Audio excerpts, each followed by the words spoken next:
कि जब वो जाने लगे तो हमें उन्होंने परमात्मा के नाम का उपदेश कर दिया।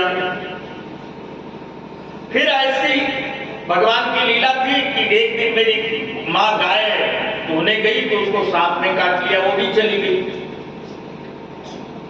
अब मैं अकेला, तो मैं जंगल में जाता था और एकांत ढूंढ करके, और जो मेरे गुरु जी ने हमको नाम का उपदेश दिया था उसका मैं जप करने लग गया, उस नाम का जप करने लग गया।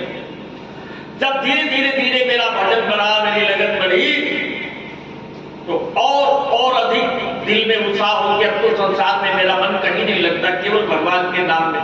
तो बोले और एकांत में चला गया और वहां बैठ करके रात दिन अब जो है इतना जप करने पर अब हमें भगवान के दर्शनों की इच्छा होने लगी, और इच्छा ही नहीं, तड़प होने लगी।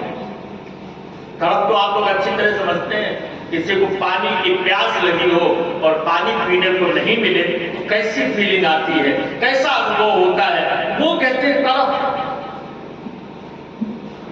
तड़प है दिल तड़पने से जरा आराम आता है, और लबों पर हर तड़प के साथ उसका नाम आता है।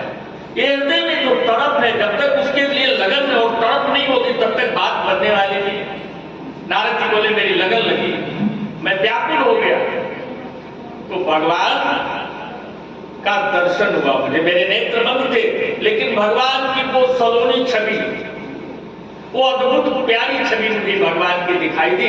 लेकिन कुछ ही क्षणों में वो ओझल हो गई, और जब ओझल हो गई तो मेरी व्याकुलता और बढ़ गई। भगवान शायद बीच बीच में झलक इसीलिए दिखा देते हैं कि जीव की व्याकुलता बढ़े। तो जब व्याकुलता और बढ़ी तो मैं दिन रात रोता था, और बस दिल में एक वही झलक में दोबारा देख लूं, वो नजारा फिर मुझे मिले देखने को। तो भगवान की आकाशवाणी हुई कि नारद, अभी तुम्हारे कुछ पाप बाकी हैं जो तुम्हें रोक रहे हैं। तुम साधना में लगे रहो, ध्यान में लगे रहो, जब तुम्हारा ये कलमश हट जाएगा तो तुम मुझे ही प्राप्त होगे। तो नारद जी अपनी कहानी सुनाते हुए कहते हैं कि देखो भगवान ने मुझ पर कितनी कृपा की। मैं जब मेरा शरीर पूरा हुआ तो मैं भगवान को ही प्राप्त हुआ, और फिर ब्रह्मा के द्वारा मैं इस संसार में आया।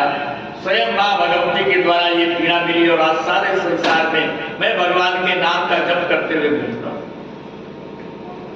तो आप भी कृपा करके, उन्होंने उस चतुष्क श्लोकी भागवत का उपदेश जो ब्रह्मा जी ने नारद को दिया था, उसकी व्याख्या मैं कल करूंगा, क्योंकि आज समय नहीं है ज्यादा। और एक निवेदन आप सब लोगों से करना चाहूंगा।